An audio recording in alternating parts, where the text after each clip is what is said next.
समय कर्नाटक में आप हैं, बैंगलोर में आप हैं, क्या लग रहा है आपको? जी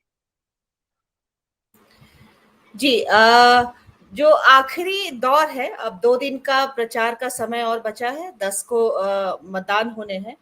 तो आखिरी दौर में जो है प्रधानमंत्री का रोड शो आज हुआ, उसको एक बहुत सफलता के तौर पे बताया जा रहा। हालांकि ये अलग बात है कि कल जो ये होने वाला रोड शो था उसको स्प्लिट किया गया आज और कल में, क्योंकि शनिवार है। कल ट्रैफिक को लेकर के एक तरह से बहुत लोगों के अंदर था, उन्होंने ट्विटर पे भी इन सब चीजों को शेयर किया, तो उसके बाद से स्प्लिट होकर के 2 दिनों में आया, ताकि शनिवार रविवार अमूमन बैंगलोर में छुट्टी होती है। 2 दिनों का यहाँ पर वीकली ऑफ होता है मोस्ट ऑफ द कंपनीज में, तो लोग अंदर होते हैं। तो अब जो लोग हैं वो पार्टी कार्यकर्ता हैं, आम लोग हैं, ये सारी चीजें। और जो आखिरी में है वो इसको ये the Kerala story film Bajrangbali का ये जो मसला है, और इसको लेकर के हालांकि आज इस तरह से दिखा है कि इसका इस्तेमाल करने की पूरी रणनीति रही है। तभी मतलब बजरंगबली के जो गेटअप में लोग जो है उस रोड शो में चले हैं। और आखिरी तीर के तौर पर एक टीपू सुल्तान वाला बयान भी फिर से दिया गया है और डीके शिव कुमार के लिए कि हेमंत कुमार मिश्रा जो कि असम के चीफ मिनिस्टर हैं, उन्होंने ये कहा है कि ये जो है उनके खानदान के हैं। और अगर उनको टीपू सुल्तान जयंती मनानी है इन लोगों को, तो पाकिस्तान में जाकर बनाए। इस तरह की तमाम किस्में जो कि तमाम बातें जो कि सीधे सीधे प्रोवोकिंग है, पोलराइजेशन को आमंत्रित करता है, उस तरह की चीजें उन्होंने आज यहाँ अपने जो वो प्रचार के सिलसिले में थे यहाँ पे, तो उन्होंने इस तरह की बातें कही हैं। तो है कि मतलब ये अब हम जो आखिरी दौर में देख रहे हैं, वो देख रहे हैं कि पुश कर रही है बीजेपी इन मुद्दों के तहत।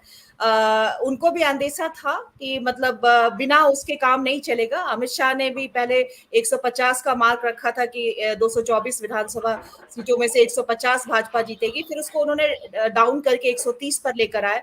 तो कुछ अंदाजा तो उन्हें रहा होगा, और उसके साथ में ये सारी चीजें हैं, तो समझ में आता है कि मतलब वो कोशिश कर रहे हैं अपनी तरफ से। इस कोशिश में अब हमें देखना, हम सेफोलॉजिस्ट की तरह तो बात नहीं कर सकते हैं कि किसको कितनी, लेकिन हाँ, ये एक पुश देने की कोशिश है।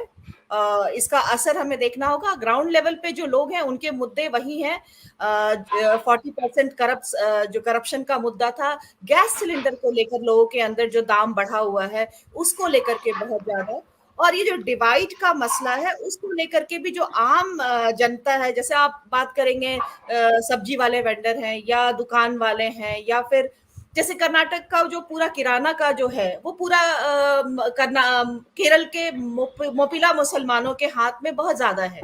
हाँ, तो वो लोग बहुत कर्नाटक के तमाम बैंगलोर के जो जितने स्टोर्स हैं अक्सर उसमें आपको मतलब लगभग काफी ज्यादा उनकी हिस्सेदारी है मोपिला मुसलमानों की कर्नाटक में। हमारे घर के आसपास भी ऐसे ही लोगों के हाथ में सुपर स्टोर है, ये सब सारा कुछ है। तो आप समझ सकते हैं ये सारी चीज, वो वोटर भी हैं। तो इस तरह की चीजें जो है आम लोगों में इसको लेकर नाराजगी थी कि ये जो काम काज में ऐसा डिवाइड यहाँ पर नहीं था जिस तरह की डिवाइड की कोशिश की गई थी पिछले कुछ दिनों में। तो इन सब को लेके अब आखिरी टाइम पे किस तरह से इसको पुश करते हैं और लोगों के अंदर कैसे जाता है, सेगमेंट सेगमेंट पे अलग अलग, ये देखने वाली बात होगी।